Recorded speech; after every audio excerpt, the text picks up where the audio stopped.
Ma, look! A twin banana. I'm going to eat it, Ma. Oh my God, anak! Give me the banana. I will break it for you.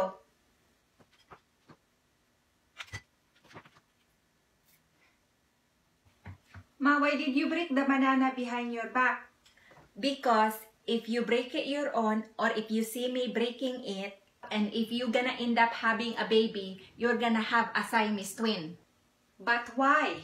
I'm helping you from preventing it. Okay? Now, eat your banana.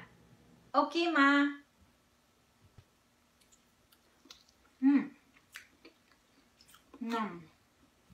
That's right, everyone. Many Filipino parents would not let their children, especially their daughter, break a Siamese fruit because they believe that if they're gonna end up breaking it, they're gonna end up having a Siamese baby of their own.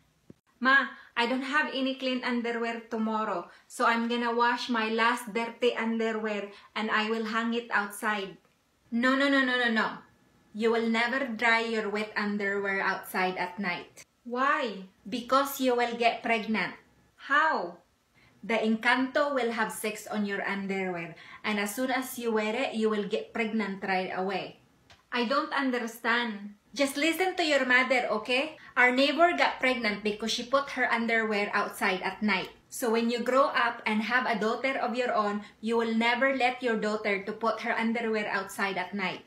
Okay. Encanto is a bad spirit. Many Filipino moms believe that when you hang dry your underwear outside, you will get pregnant.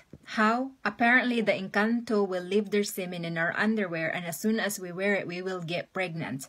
I don't know. Oh my God, Adak, don't cut your nails. Why not? You cannot cut your nails at night. What do you mean? Cutting your nails at night, it means you curse your relatives and you want them to die. I just want to cut my nails. Listen to your mother, okay? Your mother knows best. Your grandpa died the next day after I cut my nails the night before. But I thought he had a heart attack. Don't talk nonsense. He died because of me. Cutting your nails at night is considered a bad omen in Filipino culture. I'm not sure if many still believes in it, but I believe that older generation do.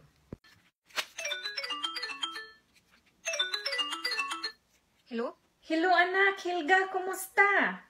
I'm very good, mabuti, maayo man. Did you receive the papaya whitening soap I sent you?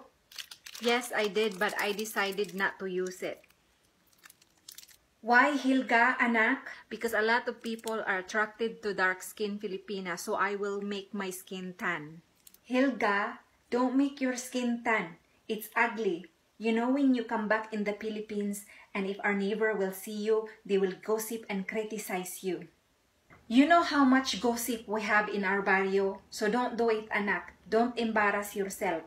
Ma, I don't really care what they think about me. Listen to your mother, okay? Bye. Okay. Bye. I'm still not using it. Oh my God, anak, stop it. Huh? Why? You can't sweep at night. But why? Because you're removing all the blessing in the house. Who said? I already do it many times when you're not here. It was my mother and my grandmother and great-great-grandmother who told me. And no wonder why no blessing ever come into this house. You never do that again. You hear me? Yes, Ma. In the Philippines, many Filipino consider sweeping at night is a bad luck. Sweeping the dirt outside the house is a big no-no. Otherwise, you just have to put it in the corner or wait until tomorrow and sweep the floor.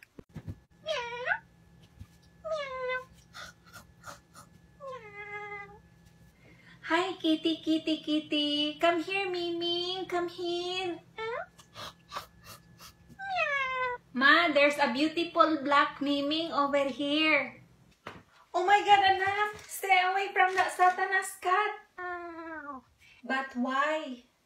Can't you see it's a black cat? That black cat is pretending to be an aswang. Ma, but the Miming is friendly. No. That cat will suck your blood tonight. Chew! Chew! Please, God, deliver us from this evil cat. Amen. Anak, next time you stay away from any black cat you see. But why? Black cat is considered an aswang and they are looking for a victim to suck the blood tonight because they are very hungry. Do you understand? Always listen to your mother, okay? Because mother is always right. Okay, Ma. Ma, I'm going to the mall with my friend. Oh my God, which mall? Gaisano Mall. Make sure you don't go to the CR or fitting room, okay? Why? Because you will disappear. But why? Did you know that every big malls here in the Philippines, even in Walmart, have a creature that poops out gold? Huh? I don't understand. What kind of creature? This creature is half snake, half human, and only eats children. And when it poops out gold. And your sister Hilga in Canada told me that there's a lot of missing children posted by the Walmart door.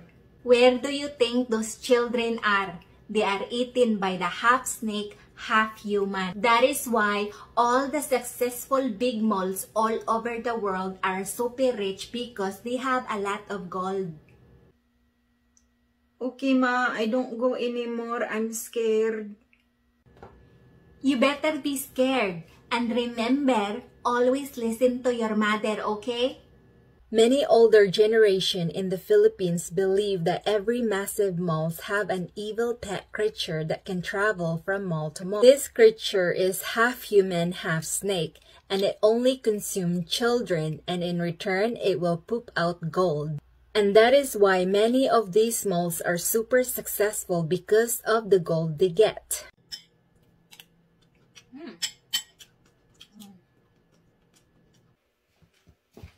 Oh my God, anak! What are you eating? I'm eating batikulon. No, you stop eating that. You are not allowed to eat gizzard, okay? Why? Because it will affect you during giving birth. And if you eat gizzard, you will have a hard time pushing the baby out. I'm not even pregnant. I know. Girls your age are not supposed to eat gizzard until they give birth. Fine, I'm not having kid then. Don't you dare talk back to your mother. Okay, sorry, Ma. You better say sorry. Otherwise, always listen to your mother because mother is always right. Here, Maggi sauce. Use this for your rice. It's delicious. Many parents in the Philippines forbid their daughters at a certain age to not eat gizzard.